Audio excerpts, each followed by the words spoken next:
What is going on, guys? Welcome back. Commentary for you. Already got the pick for today. Already played the bet. Already won the bet.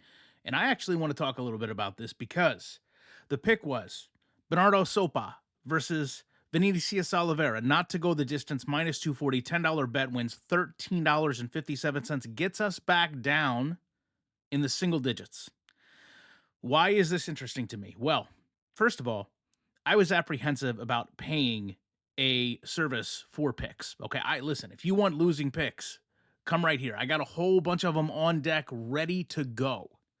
However, paying someone else for losing picks is a bit of a challenging issue. So, that was my first concern. I can lose money on my own. I don't need someone's help losing money.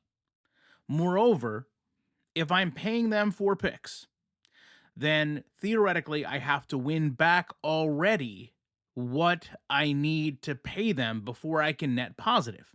So you're kind of already starting in the hole. With that said, technically, I signed up on the 29th. I got the pick for February 29th. It was a winning pick, spread NBA. Yesterday was a winning pick, college basketball. And granted, it was 1,000 odds. So it's not like it was anywhere near a long shot. It was about the most certain of a pick you could get. But then today, we get UFC. So those are three separate picks, three totally different sports. And you guys know I used to host a podcast with Jimmy Smith, very much involved in UFC still. And this pick here was an extremely quality pick. I actually had this pick myself before they provided it. And to be honest, that is a pretty redeeming experience. Now, I will offer one thing to you that may or may not convolute things because it could push who I'm using, but also talks about the company that I've selected. Because as I said, I vetted a whole bunch of different companies.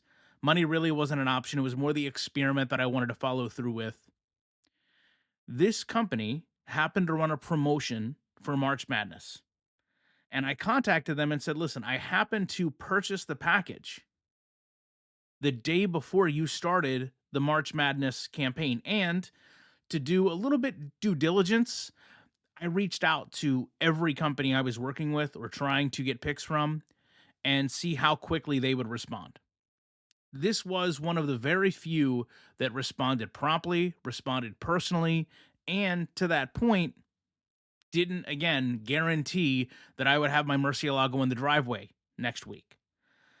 So they went back, short email, and 100% made things right by making sure that even though technically it was on me, right? Poor timing on my part. I signed up for something before a promotion.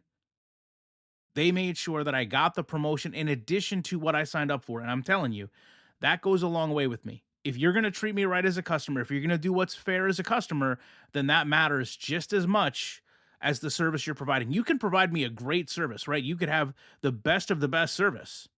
But if you can't handle issues that a customer has, then that service really doesn't become worth much. Now, I will say just one final point to close this out. This pick came in just before the card. So most of the games had about an hour, hour and a half leeway. You might have only had about 30 to 45 minutes on this pick. Now, granted, that's not on them, right? You need to be on the ball. If this is something you want to do, be consistent with. Just, I thought it was interesting that if you weren't on the ball, you were probably going to be late on the trigger. And if you were paying for a pick each day, this would have been a very, very easy one to miss. But again, comes back to consistency, wanting to do this and making sure it works. And in 3 days, sure, very, very short window of things, I've been pretty pleased with how this has been working out. Appreciate you guys watching this. I'm going to be back tomorrow with some more Madden content, and I will see you then. Not the normal sign off this time. See how many of you notice it because, as I said, the views in these videos, I didn't expect much. This is something, though, I'm doing for myself, accountability, making sure that I can stay consistent and follow through with something. Because if I don't hold myself accountable, then oftentimes I don't actually follow through on things I want to do. Again, appreciate you watching it. I will be back tomorrow with more commentary.